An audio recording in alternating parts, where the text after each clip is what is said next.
Hello everyone, Raghav education hub में आप सभी का स्वागत है। आज के इस क्लास में हम देखेंगे रेलवे एनटीपीसी अंडर ग्रेजुएट के लिए जो एग्ज़ाम आपकी 13 तारीख को स्टार्ट हो रही है, उनके लिए मैंने कुछ मोस्ट इंपॉर्टेंट क्वेश्चन रखे हैं। एग्ज़ाम जाने से पहले आप इन क्वेश्चनों को एक बार जरूर लगा के जाए, हो सकता है सिमिलर क्वेश्चन आपको एग्जाम में देखने को मिले। चूज करते हैं आज के इस क्लास को क्वेश्चन नंबर 1 से। इस क्वेश्चन बोला है एक समांतर चतुर्भुज का आधार तथा उसकी असंगत ऊंचाई। आधार दे रखा और आपको ऊंचाई दे रखी है, क्रम से दे रखी है 93 सेंटीमीटर 29 सेंटीमीटर।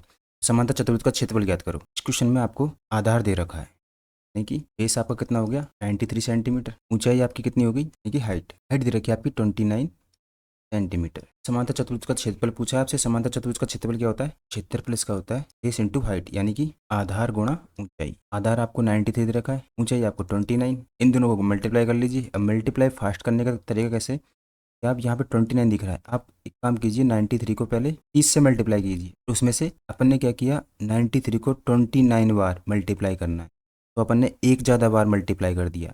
बाद में अपन 93 माइनस कर देंगे, आसान हो जाएगा। यहाँ से 3 3 9 27, 2790 में से आपको 90 माइनस करने, 93 90 माइनस किए तो ये 700 बन गए। 3 माइनस करेंगे तो आपके आसानी से 37 हो जाएंगे।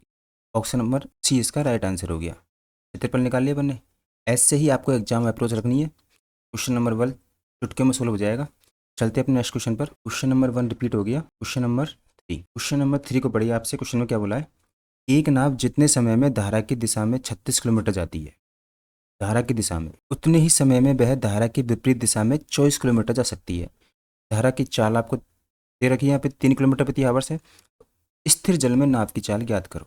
एक्स होता है आपके नाव की चाल, बाई होता है आपके क्या, धारा की गति। यहाँ से एक्स प्लस बाई मतलब नाव और धारा इस दिशा में जा रही है। देखिए एक तरफ बोट की स्पीड हो गई आपकी, बोट हो गई, एक तरफ पानी की धारा की गति वाई हो गई, स्पीड हो गई आपकी।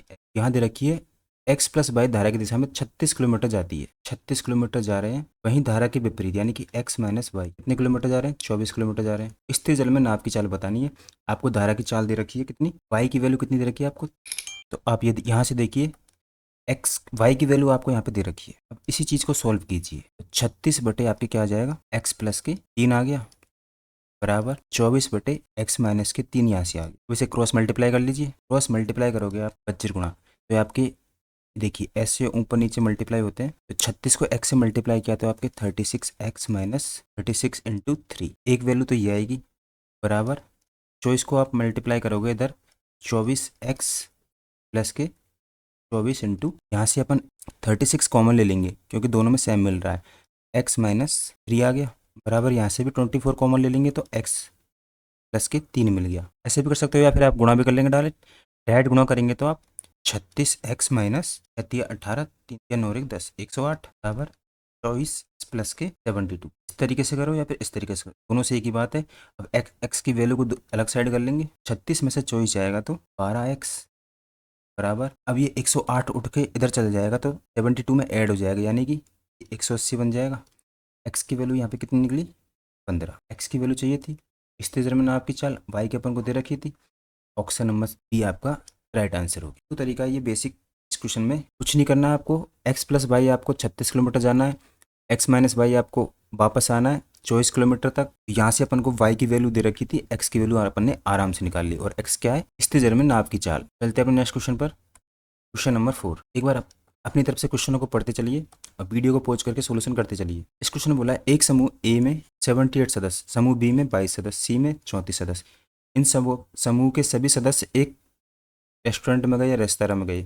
समूह ए बी सी ने प्रत्येक सदस्य द्वारा खर्च की गई औसत राशि, ए ने 136 रुपये खर्च किए। 3 फ्रेंड मान लीजिए, तीनों फ्रेंडों ने इतने इतने रुपये खर्च किए। प्रति सदस्य खर्च की गई समग्र औसत राशि ज्ञात कीजिए। औसत राशि पूछी है, यानी कि ए ने एक ग्रुप में 78 सदस्य गए थे, इन्होंने कितने रुपए खर्च किए, 136। बी में कितने गए थे, 22 सदस्य गए थे, इन्होंने खर्च कितने किए, 383। ऐसे ही सी में 34 सदस्य गए थे, खर्च कितने किए, 457। तो आप मल्टीप्लाई कीजिए, इन सबको जोड़ के भाग दोगे। इससे अच्छा तो आप लास्ट डिजिट देखते चलिए, क्योंकि ऑप्शन में सबके लास्ट डिजिट अलग अलग है। तो देखिए 8 को 6 से मल्टीप्लाई, 8 6 48, 3 दूनी का 6, 7 चौको 28। इन सभी को अपन जोड़ेंगे, यानी कि 8 से 14 और 8 22, यानी कि लास्ट डिजिट आपको यहाँ पे 2 मिला। अब यहाँ पे जोड़िए 8 2 10 4 14, 4 का अपन भाग देंगे, लास्ट डिजिट है 2। यार कि टेबल में 2 कब कब आता है, 3 बार भाग जाता है जब 4 3 बार आ जाता है, 8 बार भाग देते हैं जब लास्ट डिजिट 2 निकल के आता है। अब यहाँ ऑप्शन में देखिए कि लास्ट डिजिट आपको 3 मिल रहा है, 8 मिल रहा है, आपको 3 कहीं पे नहीं मिल रहा, 8 मिल रहा है, यानी कि ऑप्शन नंबर डी आपका राइट आंसर हो गया।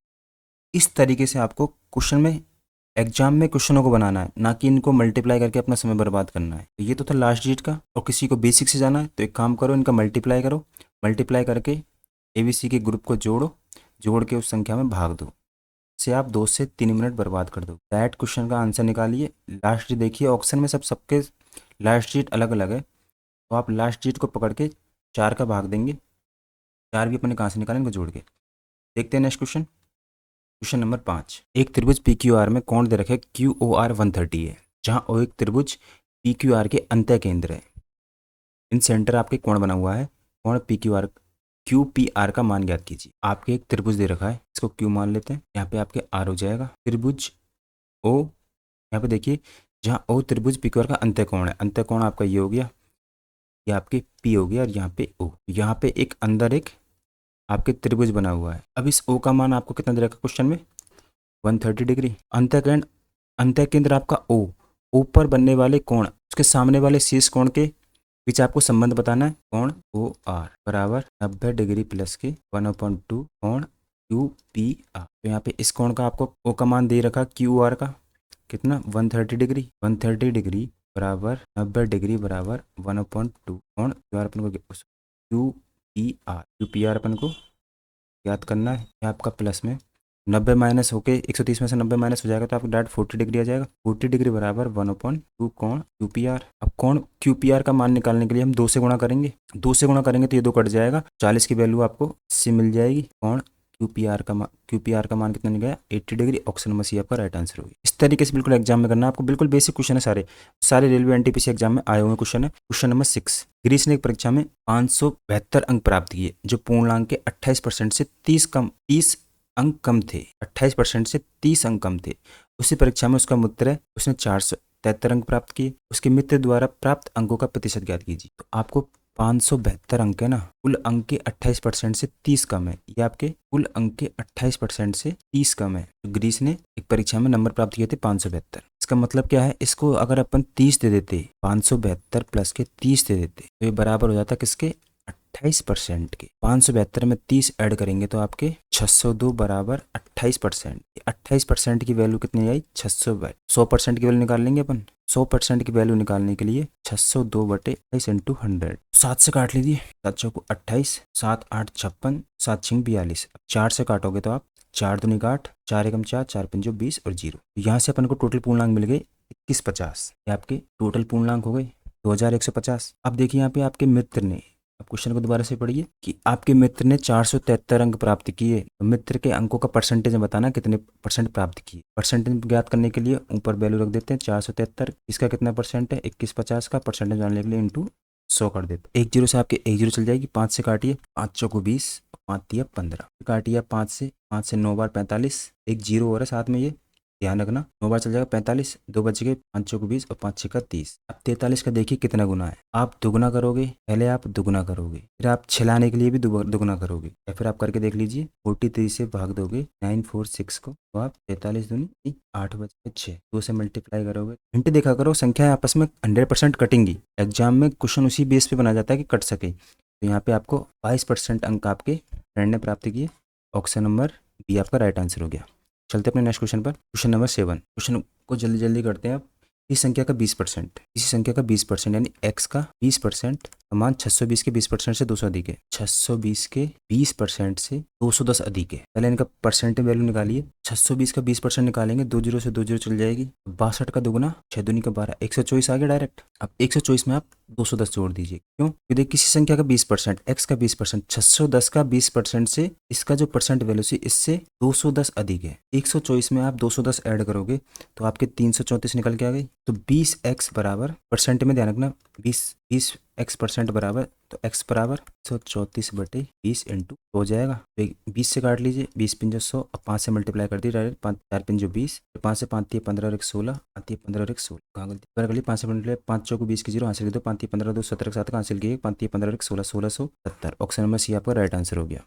इस तरीके से एग्जाम में करना है, बिल्कुल बेसिक क्वेश्चन था। चलते हैं नेक्स्ट क्वेश्चन पर। क्वेश्चन नंबर 8, दो संख्या को योग दे रखा है आपको 56, यानी कि x प्लस वाई का मान आपको 56 दे रखा है। माने तो कोई संख्या x और y में उनका अंतर योग का 1/7 है। x माइनस वाई की वैल्यू क्या दे रखी है, उनका अंतर योग का 1/7, यानी 56 का क्या है 1/7। 7 से इसको काट देंगे 8 आ जाए। तो किसी संख्या को अपन को वैल्यू दे रखी है, जोड़ने पे इतनी चाहिए आनी चाहिए, घटाने पे इतनी चाहिए, उनका एलसीएम बताना है। तो उसके लिए अपन को पहले संख्या x ज्ञात करनी पड़ेगी और y ज्ञात करनी पड़ेगी। जब भी संख्या x ज्ञात करते हैं तो दोनों को जोड़ के आधा कर देते हैं। x ज्ञात करने के लिए क्या करेंगे, 56 प्लस के 8/2। हमेशा बड़ी संख्या आएगी, x बड़ी रहेगी, छोटी संख्या रहेगी आपकी y, तो y में क्या करेंगे, दोनों को घटा के आधा कर देंगे। 56 माइनस के 8 बटे, यहाँ से आपकी x बड़ी रहेगी, y छोटी रहेगी। यदि बोलता y बड़ी संख्या है या फिर किसी संख्या के बारे में हिंट दे देता ये बड़ी है, तो अपन उस संख्या को बड़ा मान लेते हैं। यहाँ पे बड़ा छोटा अपन को दिया नहीं है, तो ऐसे करते हैं अपन, जब भी जोड़ के घटाते हैं, जोड़ के आधा करते हैं, तो बड़ी वैल्यू आती है x की। यहाँ पे जिसका मान होगा a होगा तो a की आएगी, p होगा तो p की आएगी, और y की जगह पे जिसका मान होगा वो हमेशा छोटी वैल्यू आएगी। अब इन दोनों को जोड़ लीजिए, 8 × 14 यानी कि 64, 64 का आधा करेंगे तो आप 32 आ गए आपके। 56 में से 8 गए, पहले 6 घटाइए 50 गए, 50 में 44, यानी कि देखिए 56 में से पहले 8 6 घटा दिए 50 हो गए, 50 में से 2 और घटाओगे तो आप 48, यानी कि इसका आधा करेंगे तो 24 आ गए। x और y की वैल्यू मिल गई अपन को 24।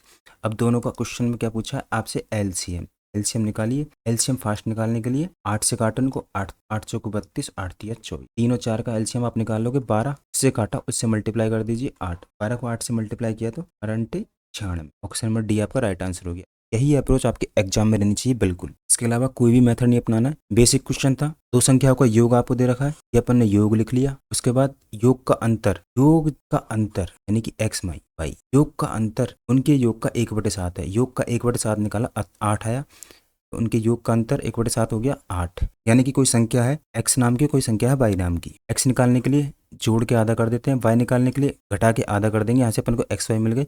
उनका एलसीएम पूछा है तो एलसीएम बता दिए, कुछ आगे पूछता था वही बता देते। चलते हैं नेक्स्ट क्वेश्चन पर। क्वेश्चन नंबर 9, ये एग्जाम अप्रोच रहना चाहिए इसे, ना कि आपको वहाँ पे कैलकुलेशन करने बैठना है। क्वेश्चन नंबर 9 देखिए, इसमें क्या बोला, पी किसी वस्तु को क्यू को 50% लाभ पर बेचता है। पी एक वस्तु क्यू को दे रहा है 50% लाभ पर, ठीक है। क्यू उस वस्तु को आर को दे रहा है कितने, 60% की हानि पर, 60% हानि पर बेचता है। यदि आर ने क्या किया, क्यू से इस वस्तु को ली थी तो 3234 रुपए का भुगतान किया, तो पी ने वस्तु को किस मूल्य पर खरीदा, ये आपको बताना है। एक तरीका तो इसका ये होता है कि आप डायरेक्ट जूम कर लीजिए कि पी किसी वस्तु 100% थी, उसको पहले 50% प्रॉफिट पर बेचा क्यू को, तो वो 150 हो गई। फिर इसने इसको 150 की वस्तु को 60% हानि पर, आर को 60% हानि पर बेचा। 60% हानि यानी कि उस वस्तु की वैल्यू यहाँ पर कितनी है 40%, तो इसका 40% निकाल लेंगे अपन। 40% निकाल 15 चौको 60। तो बात समझ में आ रही है कि पी ने वस्तु थी, उसका कोई मूल्य था 100% था, फिर प्रॉफिट में बेचा, कितने प्रॉफिट पर बेचा है, यहाँ पे देखिए क्वेश्चन में लिखा है 50% लाभ पर, 50% लाभ पर, यानी कि 150% उसने उस वस्तु को बेचा होगा, फिर 150 उस वस्तु को मान लीजिए और 60% हानि पर बेच रहा है। अब क्या कर रहा है, क्यू आर को दे रहा है 60% हानि पर। कोई मान लो 100 रुपए की वस्तु थी, उसे 60% हानि पर देता, तो यहाँ पर उसका 40% मान निकल के आता, मतलब उस वस्तु को 40 में बेचता। तो अपन ने 150 का 40% निकाला, तो यहाँ पे 60 निकल के आया। अब आपको 60% की वैल्यू ही आपको ये दे रखी है, उसके बाद 100% की वैल्यू निकालनी है। 60 का भाग दे दीजिए और 100 से मल्टीप्लाई कर दीजिए, तो आप 3234/60, 1% की वैल्यू आ जाएगी।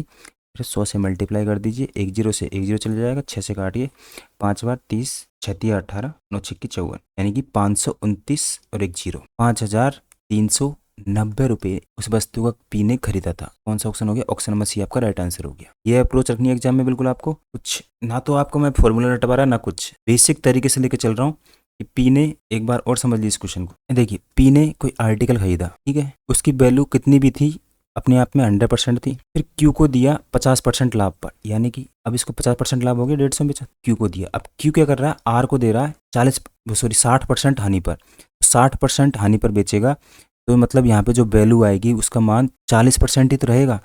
डायरेक्ट इसका अपन 40% निकालेंगे, या फिर आप ये देखिए 150 का 60% हानि पर बेचा ना, 60/60% निकालते हैं तो 2 0 से 2 चल जाएगी, 15 6 90, यानी कि 150 में से आप फिर 90 माइनस करोगे तो आपके 60 निकल के आएंगे। तो डायरेक्ट 40% निकाला, यह भी 60 आया। कितने बेचा? 60 में। अब अपने अकॉर्डिंग तो आर ने 60 रुपये पेमेंट किया, और क्वेश्चन के अकॉर्डिंग पेमेंट कितना किया? 3234 का। तो भाग दीजिए 60 का, 60 का इसमें भाग दिया तो कितनी बार गया? 539 बार। 100 से मल्टीप्लाई करेंगे पी की वैल्यू को जानने के लिए, तो यहाँ पे 1 जीरो आ जाएगा। 5390 इसका राइट आंसर हो गया। इस तरीके से एग्जाम में आपको क्वेश्चन करना है। चलते हैं नेक्स्ट क्वेश्चन पर, क्वेश्चन नंबर 10। इस क्वेश्चन को भी स्कीप करते हैं क्योंकि ये क्वेश्चन आपके रीजनिंग का क्वेश्चन था, लेकिन मुझे बस समझाना था कि ये मैथ का भी हो सकता है या फिर रीजनिंग बोलो मैथ बोलो, फिर कोड एंड डिकोडिंग का। एक बार हम लास्ट में देखेंगे इसको। अभी इन क्वेश्चनों को सॉल्व करते हैं। Question number 11। क्वेश्चन नंबर 11 में क्या बोला है? रेशियो का क्वेश्चन है। रेशियो के क्वेश्चन में तो आप डायरेक्ट मान रख के भी कर सकते हो।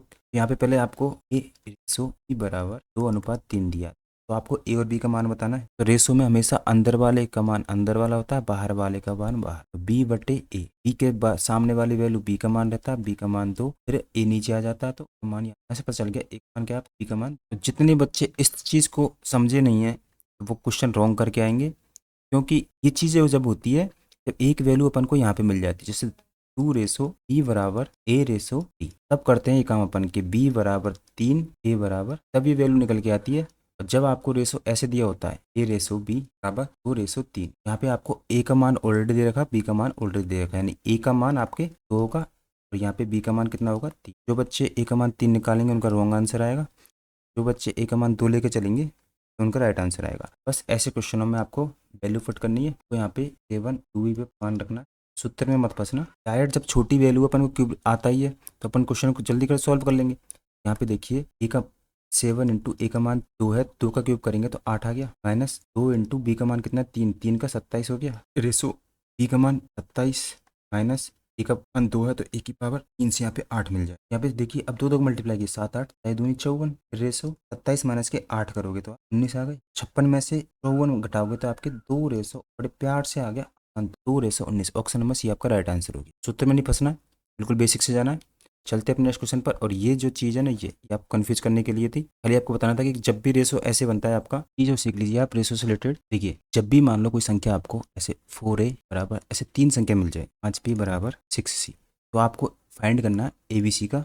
एबीसी का माइंड कैसे फाइंड करोगे आप? इनको बटे में रख दीजिए, 1/4 1/5 6। अब इनका आप एलसीएम लोगे, एलसीएम लोगे तो आपके 60 आ जाएगा एलसीएम। 4 को 60 से मल्टीप्लाई करोगे तो 15 आ गया। ऐसे ही 5 का 60 में भाग दोगे तो आपके 12 आ गया, और 6 का भाग दोगे 10, तो इसी का मान आ गया 15 12 10। आपको डायरेक्ट इनका मान निकालना तो एलसीएम लेना 60, 4 से काटोगे तो आप 15, 5 से काटोगे तो 12। इस तरीके से आप डायरेक्ट करना। यदि आपको ए बी सी बटे में मिल जाए, जैसे a/5 b/8 बराबर c/11, तब आप एबीसी का मान कैसे निकालोगे? तो आपको एबीसी का मान निकालोगे, तब आपको कोई मान निकालने की ज़रूरत नहीं है, जिसके नीचे जो वैल्यू है वो ही ए बी सी का मान होगा। ए का मान यहाँ पे 5 होगा, बी का मान यहाँ पे 8 होगा और सी का मान 11। यही चीज़ आपको एक और चीज़ बता देता हूँ, जैसे कि ऊपर आ जाए, क्योंकि ऊपर आपके सब में एक है, वो दिख नहीं रहा है, इस वजह से सेम है। यदि ऊपर कोई संख्या आ जाती है, जैसे 4 आ गया, 4/6 भी बटे 7 कर देते हैं, 6/9। अब आपको फाइंड करना है एबीसी की वैल्यू। आप कैसे निकालोगे? अब आप ऊपर वाले संख्या का क्या लोगे? एलसीएम। ऊपर वाली संख्या का एलसीएम लोगे, 4 6 8 का एलसीएम होगा आपका 24। 4 से काटोगे 24 को, कितनी बार जाएगा? 4 6 की 24, 6 को 5 से मल्टीप्लाई करोगे तो ए का मान निकल के आएगा 30। फिर 6 को 24 से मल्टीप्लाई करोगे 3 बार, 7 दिया 1, फिर 6 को 24 4 बार, 7 को 8, बी का मान यहाँ पे 28 आ गया। सी का मान 8 का भाग दोगे 24 में, 8 3 24 9 9 27। ऐसे आप एबीसी 3 का वैल्यू आ जाए तो तीनों का मान निकालना है। ऐसे क्वेश्चन में गलतियां नहीं करनी है, छोटी छोटी गलतियों को दोहराना नहीं है। एग्जाम में आपके नंबर यहाँ पे नेगेटिव हो जाएंगे। पॉजिटिव नंबर लाने के लिए, चीज़ों को अच्छे समझने के लिए आप चैनल को सब्सक्राइब जरूर करें। मैंने आपको रेशो प्रोपोर्शन के काफ़ी क्वेश्चन करा दिए, एक बार उनको जरूर देख लेना। 2 वीडियो बना रखी है मैंने, उनको जरूर देखना चैनल पर जाके, एनटीपीसी की। चलते अपने नेक्स्ट क्वेश्चन पर। अब काफ़ी बड़ी हो जाएगी। क्वेश्चन आपके क्वेश्चन नंबर 12, ये आपके मेन यानी कि माध्य ज्ञात करना है आपको। माध्य अंक ज्ञात कीजिए। नंबर दे रखे, विद्यार्थियों की संख्या दे रखी, तो डिस्टर्ब है, एक दूसरे के सामने संख्या ध्यान रख। माध्य ज्ञात करने का सभी कुछ सूत्र क्या होता है? सबको याद है, माध्य ज्ञात करने का सूत्र होता है सिग्मा। सिग्मा का अर्थ होता है जोड़, सिग्मा एफ एक्स बटे एफ सिग्मा एक्स। सिग्मा का मतलब होता है जोड़, सिग्मा एफ एक्स। देखिए यहाँ पे आपके इसका मान क्या क्या? 31 35 73 56। ये आपको एक सारणी दे रखी है। एफ कितने दे रखा है आपको? 15 4। ये आपको एक सारणी दे रखी है, यहाँ से आपको माध्य निकालना। जब भी माध्य निकालने के लिए पूछे तो आपस में संख्या को मल्टीप्लाई कर दो। ये आपकी एफ एक्स निकल के आ जाएगा। सिग्मा का अर्थ क्या होता है, इनको जोड़ेंगे तो आप ये देखिए सिग्मा का अर्थ, सिग्मा एफ कैसे निकालेंगे, इनको जोड़ के, तो पहले जोड़ लीजिए 16 और 4 20, 20 और 10 30 और 5 35 और 3 38, तो यहाँ से सिग्मा एफ निकल के आया 38। एफ एक्स निकालने के लिए मल्टीप्लाई कीजिए, 15 का 15 का 5 का हासिल की 1 15 120 और एक आपके 121 हो जाएगा। फिर 4 को 3 से मल्टीप्लाई किया, 4 3 12 यानी कि 120, 5 को 20 120 और 20 आपके 140 हो जाएंगे। यहाँ से आपके 140 मिल गए। 7 तिया 21 यानी कि 210, 3 तिया 9, 210 और 9 219 हो गई। तो आप 16 को कैसे मल्टीप्लाई करोगे, देखिए 56 को आप 16 से मल्टीप्लाई करोगे तो पहले 10 से मल्टीप्लाई कर दिया यानी 560 हो गए। 6 से 5 को मल्टीप्लाई कर दिया, 5 6 का 30, 300 और ऐड करोगे 6 का 36। तो ये सब माइंड में कर सकते हो आप। 560 में आपको 5 6 का 30, 300 ऐड करने हैं, मतलब 800 तो अपने हो गई। आपको जैसे जाना, जैसे 6 और 3 मल्टीप्लाई कर देना, आपका 800 जोड़ लोगे। जोड़ने पे देखिए 9 और 6 15 और 5 20 की 0 हासिल की 2, 9 और 1 10 और 4 14 और 1 15 15 और 1 15 हासिल की 2 थी 17, 17 हासिल की 1, 2 और 1 3, 3 और 2 5 8 5 13 और 1 14 का 4 का हासिल की 1 हो गई और 1 और 1 2, 2470। सिग्मा एफ एक्स का मान कितना है 2470, एफ का मान कितना 30। भाग देने तो आप भाग दे लो, अब दिमाग लगा लो। 0 आ रही है, 8 को किससे मल्टीप्लाई करेंगे 0 आ जाए, 5 से मल्टीप्लाई करेंगे 8 पंजे 40, तभी तो 0 आएगा। फिर आपको कन्फ्यूजन हो तो एक बार काम कीजिए, आप आधा कर लीजिए इनका, तो 2 से काटेंगे, 2 1 2 2 2 4, 17 का आधा 35, 38 का आधा 19 हो जाएगा। अब 19 का आराम से भाग दीजिए, 19 छिक्की आपके 114 होता है, 114 में से 130 माइनस करेंगे 9, 19 पंजे 95, 69। ऑप्शन नंबर ए आपका राइट आंसर हो गया। चलते अपने नेक्स्ट क्वेश्चन पर, क्वेश्चन नंबर 13। इसी क्वेश्चनों में देखिए यदि किसी आंकड़ों में माध्यिका बहुलक इतने कम है इतने ज़्यादा, मूल्यपाती सूत्र किसी को यूज नहीं करना, जो भी वैल्यू मिले आपको 61.54। बस एक चीज याद रखिए, उत्तर देखिए आधी होती दिख रही है आपको, जब भी ये वैल्यू मिले क्वेश्चन भी नहीं पढ़ना है आपको, ऐसे माध्यिका इतनी ज़्यादा बहुलक इतना कम है, दिमाग बिल्कुल नहीं लगाना। या तो ये संख्या 2 से डिवाइड होगी, या ये संख्या 1.5 से डिवाइड होगी, या फिर ये संख्या 3 से डिवाइड होगी। तो हमेशा इस वैल्यू का अपन को आधा करना है। आधा करेंगे तो 60 का आधा हो जाता है 30, 15 का आधा 2 से भाग देंगे 7 14 और 7 14 77। ऑप्शन नंबर डी आपका राइट आंसर हो जाएगा। इस तरीके से क्वेश्चन को करना है, बिल्कुल करेक्ट आंसर आएगा। और ट्रस्ट करके क्वेश्चन को निकाल के देखिए, 2 से भाग दीजिए 1.5 या फिर 3 से, इसके अलावा कुछ नहीं। यहाँ पे अगर बस आपको ये आंसर देख के देखना कि हाँ समथिंग आधी हो रही है, आप डायरेक्ट आधा कीजिए, पार्टीशन में तोड़िए इन चीज़ों को, दो दो के पेयर में। जब 60 प्लस के 154 है तो 60 का आधा 30 हो गया, यहाँ पे पॉइंट लगा दिए 2 अंक छोड़ के। बस चलते अपने नेक्स्ट क्वेश्चन पर, नंबर 14। उस समषटभुज के क्षेत्रफल ज्ञात कीजिए जिसकी भुजा की लंबाई 14√3। समषटभुज का क्षेत्रफल ज्ञात करने का सूत्र क्या होता है, एरिया ज्ञात करने का सूत्र होता है आपके 3√3/2a² का मान आपको कितना दे रखा है, एक दे रखा है या, यानी कि क्षेत्रफल बराबर 3√3/2 क्या करेंगे 14√3 का क्या करेंगे अपन स्क्वायर। यहाँ से देखिए 14 का स्क्वायर करेंगे, जब भी आप 14 का स्क्वायर कितना होता है 196, 196 लिख दीजिए। अब √3 ये है आपके 3 पे पावर 1 के 2, इसको 2 से मल्टीप्लाई करेंगे तो कट जाएगा, इंटू 3 क्या बन गया आपके 3/96 इंटू 3। तो बढ़ाइए सॉल्व करते चलिए, बस एक 3 ये रहा एक 3 ये रहा, यानी कि 9 हो गई। या फिर इसको आधा 2 से काट लीजिए, आप आधा कर लीजिए, तो काटोगे तो आप रूट बार करोगे तो 9 मीटर। ऑप्शन पर ये आपका राइट आंसर होगी। नहीं था बिल्कुल सूत्र में लगाना था, समषटभुज का आपको सूत्र याद था, तो ये आपका सूत्र होता है एरिया बराबर 3√3/2। अपने नेक्स्ट क्वेश्चन पर, क्वेश्चन नंबर 15 सिंप्लीफिकेशन का शानदार क्वेश्चन आपके सामने। इस क्वेश्चन में किसी को क्यूब निकालना नहीं आता तो वो क्वेश्चन छोड़ के आगे भाग जाएगा। यदि क्यूब निकालना आता है, देखिए 9 का क्यूब, मैंने क्यूब पे एक वीडियो बता रखी है, तो किन संख्याओं को लास्ट डिजिट 3 का क्या होता है, 1 का क्या होता है, 9 का क्या होता है, सब कुछ बता रखा था। एक बार वीडियो जरूर देख लेना, नहीं देखी हो तो ये देख समझ लीजिए।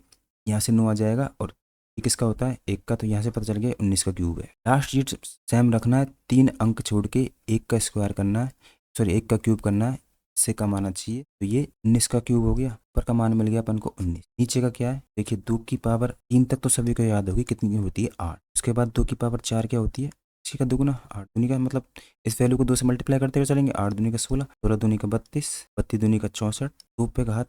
ये सब चीज़ें अब सबको याद होनी चाहिए कि 2 की पावर 10 तक, ऐसे 3 की पावर 5 तक, 4 की पावर 5 तक, 2 की पावर 5 का मान 32, 2 की पावर 6 का मान 64 आ गया, ऐसे 2 की पावर 7 का मान क्या हो जाएगा, इसका दुगुना हो जाएगा 4 2 8, 6 दूनी का 12, 28 का दुगुना, यानी 2 की पावर 8 का मान आपको 256 मिल गया। जिस किसी को ये याद थी वो जल्दी कर देगा। तो आपको दे रखा है फोर्थ रूट ऑफ 8, क्या बोल रहा है 2 की 4 से काटोगे तो यहाँ आपके चल के आएगा 2 का स्क्वायर में आपके 4 हो गया 2/7। क्वेश्चन करनी है, 2 से काट लीजिए, 4 से 16 को काटिए, 4 चौक 8, 19 दूनी 38, 19 30 57, बार कट गया, 3 से कट जाएगा 42, 3 8। नंबर 1 का राइट आंसर। कैसे लगे आपके आज के टॉप 15 सवाल। अगर सॉल्यूशन पसंद आया हो, वीडियो अच्छी लगी हो तो आप वीडियो को लाइक जरूर करें और चैनल को सब्सक्राइब जरूर करें। इससे मुझे भी मोटिवेशन मिलती रहे, मैं भी आपके लिए अच्छे अच्छे कंटेंट लाता रहूँ। मिलते हैं नेक्स्ट टॉपिक में या फिर नेक्स्ट वीडियो आपके लिए। तब तक के लिए धन्यवाद। चैनल को सब्सक्राइब करना ना भूलें।